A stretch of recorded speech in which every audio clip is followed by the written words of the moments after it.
Hello viewers, என்னோடய friends எல்லாம் last time நீ வச்சுருக்க கார்டனில் எப்படி இவ்வளோ பூ பூக்குது, எப்படி எல்லாம் பண்ணுறேன்னு சொல்லி கேட்டிருந்தாங்க. அதுவும் இந்த சம்மரில் நீங்கள் எப்படி வந்து எல்லா செடியும் நல்லா பாதுகாத்துட்டு வரீங்கன்னு கேட்டிருக்காங்க. அதுக்கான ஐடியா தான் இப்போ நான் உங்களுக்கு சொல்ல போகிறேன்.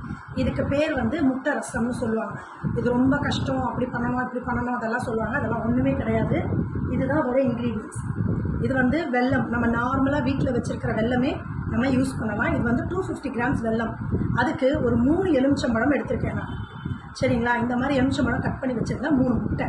இதுதான் முட்டை ரசத்துக்கு தேவையான பொருள். இதுக்கு மேலே ஒன்றுமே கிடையாது. இது ரொம்ப ஈஸி ப்ராசஸ் தான்.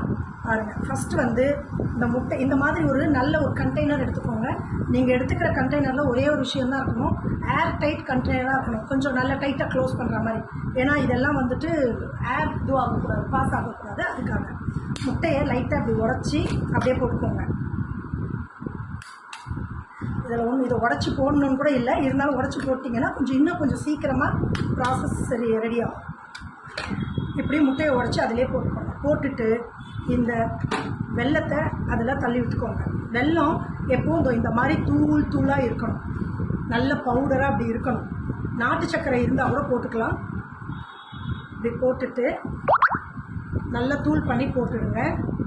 முன்னாடியே நீங்கள் இதெல்லாம் ரெடி பண்ணி வச்சுக்கோங்க. தூள் பண்ணி இதை போட்டுட்டிங்கன்னா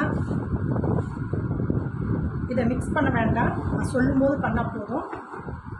இதில் எலுமிச்சம்பழம் எடுத்து இப்படி பிழிஞ்சிட்டு அந்த தோலையும் அதிலே சேர்த்துருங்க.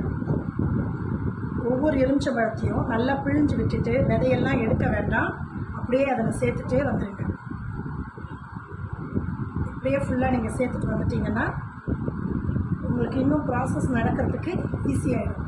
ஆக்சுவலி இது வந்து 1 மந்த் ப்ராசஸ். இது ரெடி ஆகிறதுக்கு 1 மந்த் ஆகும். மினிமம் 40 டேஸ், அதாவது 29 டேஸ் சொல்லுவாங்க. 40 டேஸில் நம்ம எடுத்தோம்னா நமக்கு ரொம்ப நல்லாயிருக்கும். இதை இப்படி ரெடி பண்ணிவிட்டு ஜஸ்ட் இந்த பக்கெட்டை நல்லா இப்படி பண்ணிவிட்டு இதை மிக்ஸ் பண்ணிவிட்டு இந்த மாதிரி ஏர்டைட் கண்டெய்னர் போட்டு க்ளோஸ் பண்ணி வச்சுருங்க. அவ்வளோதான். இந்த மாதிரி பண்ணிட்டீங்கன்னா இது ஓகே. இப்போது இதோடு அவ்வளோதானா அப்படின்னா இல்லை, ஒரு 3 டேஸ் கழிச்சு ஒன்ஸ் நல்லா அப்படி குலுக்கி விடணும். அதுக்கு தான் இந்த மாதிரி ஏர்டைட் கண்டெய்னர் நான் சொல்கிறேன். இப்படி குலுக்கணும், இப்படி குலுக்கணும். இந்த 2 டைப்பு. ஒரு 3 டேஸ் 4 டேஸ் 6 டேஸ் அந்த மாதிரி கணக்கு வச்சு நீங்கள் பண்ணிட்டு வந்தீங்கன்னா உங்களுக்கு 30 டேஸில் நல்ல ரிசல்ட் கிடைக்கும். அதுக்கப்புறம் அது என்ன செய்யணுன்றதை பார்த்துட்டு நான் உங்களுக்கு சொல்கிறேன்.